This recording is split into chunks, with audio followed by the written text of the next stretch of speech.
Sunday Scaries, which is when I read you a scary story to hopefully get away the Sunday Scaries.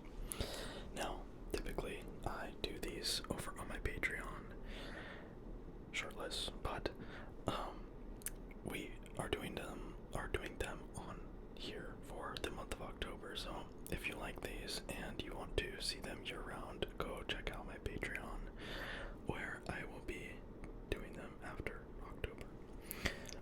Anyway, this one is, I've got two for you tonight, so buckle up and get all cozy because we are gonna get a little spooky. Also, if you hear like weird kind of bumping sounds, fear not. I don't know what it is, but it's on my side, so now I'm scared. Anyway, okay. This one is called We Camped Next to a Tent That Never Stopped Laughing. Also, what was that?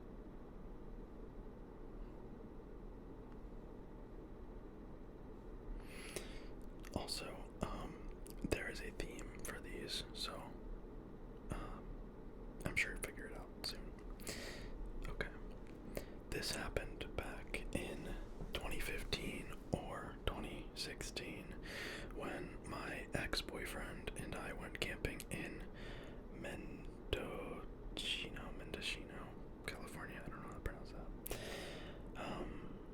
A few sites over was this tiny green one-person tent, the kind that barely fits a body. What struck me right away was how empty the site looked. No cooler, no chair, no lantern, no shoes outside. Just the little tent zipped up tight. We went to bed, and sometime after 10 p.m. it started. Laughter. Not a group around a fire, not drunk campers, and definitely not an animal.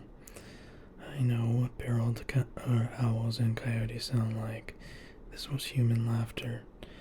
At first I thought it was maybe a radio or a Bluetooth speaker, but it never stopped. Not once. All night long until sunrise. Same tone, same rhythm. No pauses for breath. Too steady, too repetitive to be a person in psychosis or on drugs. It sounded mechanical, like a loop. That's what makes it worse, because if it wasn't someone actually laughing, then it was someone who had recorded laughter beforehand and brought it out into the woods to sit in that tiny tent in the dark and listen to it for hours. When we woke up around 6:30 to 7 a.m., the laughter was still going. We packed up fast and left without ever seeing who or what was inside.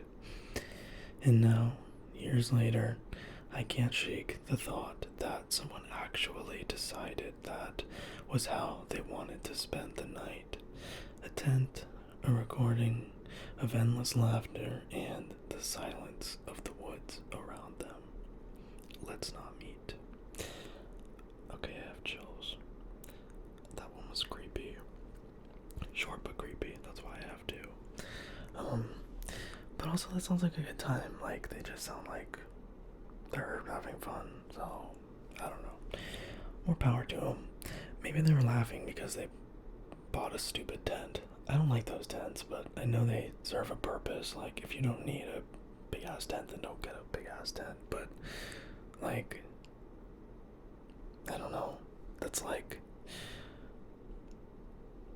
I just wouldn't buy one. I don't want that. Anyway, I just always see them. I think my brother has one, and I'm like, oh, maybe it's like claustrophobia.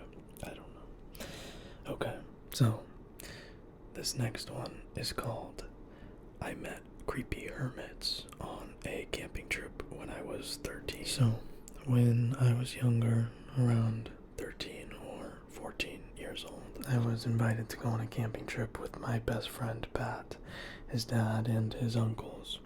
It was this kind of guys' weekend, coming of age thing. Something I'd like to do with my kids now. You know, fishing, cooking over fires, our first couple of beers. Bro, how old are you? You shouldn't be having a beer at 13. Sleeping in tents and stuff like that. We drove pretty far up north, but this many years later, being 30, I can't remember where exactly we went. I know it was about 2 hours north of where I live now. We had parked Pat Dad's truck off the side of the road in a bush and canoed a pretty far distance down a river to a lake and set up our camp at the edge of the water. Right across the water, we could see this really old, abandoned looking cabin. On the side, or on the outside, it looked abandoned. The roof was sagging and all the bushes were growing up around it.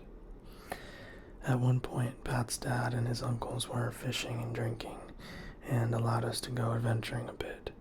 Surprisingly, they actually allowed us to take one of the canoes across the water to check out the abandoned cabin. In hindsight, I don't think I would let my boys now go that far where I couldn't get to them in an emergency, but they were drunk, lol, so being 13-ish-year-old boys, we did exactly that. We paddled across and checked it out. On the outside, this thing looked super decrepit. The front door was unlocked and we went inside. This was a mistake. On the inside, it was clearly not abandoned and very lived in.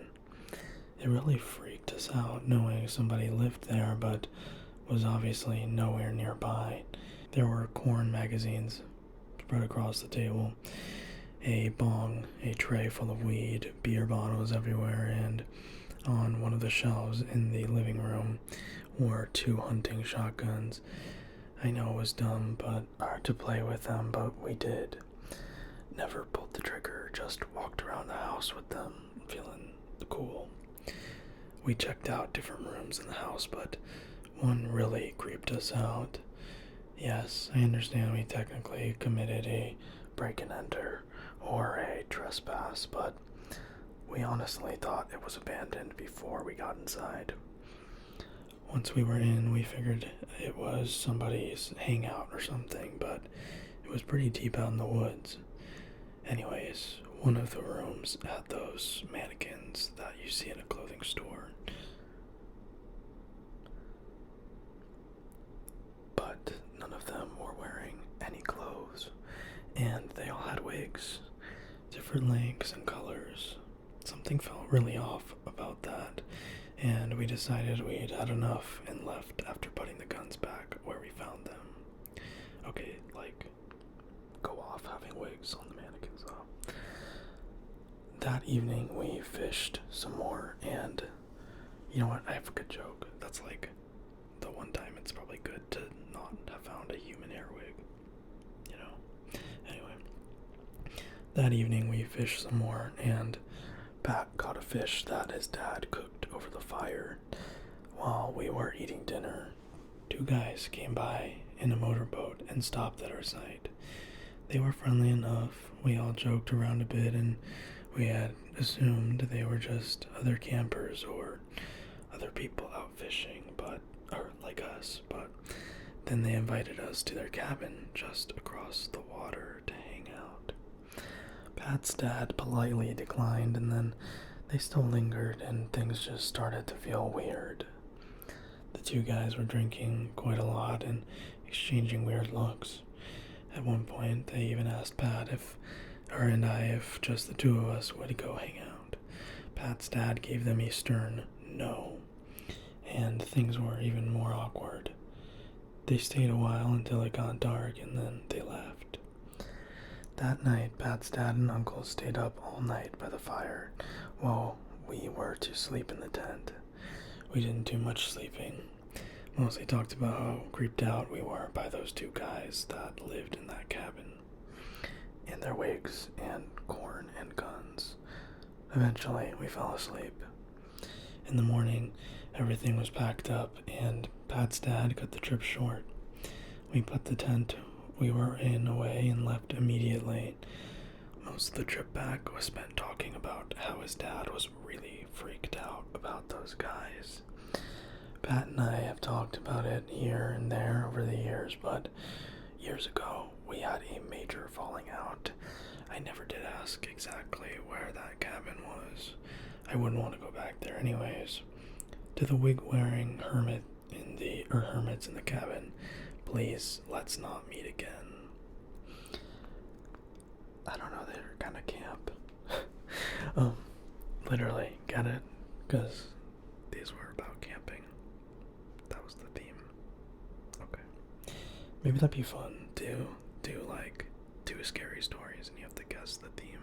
Like Graybles from Adventure Time, if you know what I'm talking about. Anyway,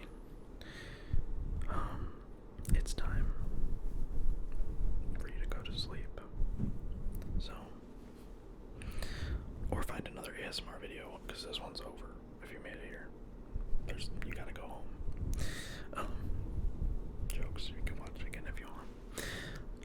Anyway, so this was Sunday Scaries, and probably the last one for the month of October, so I hope you guys enjoyed, and like I said, these will be continued to be posted over on my Patreon after the month of October, so if you like these, go check that out. But without further ado, I am going to say goodbye and good night, and have a good start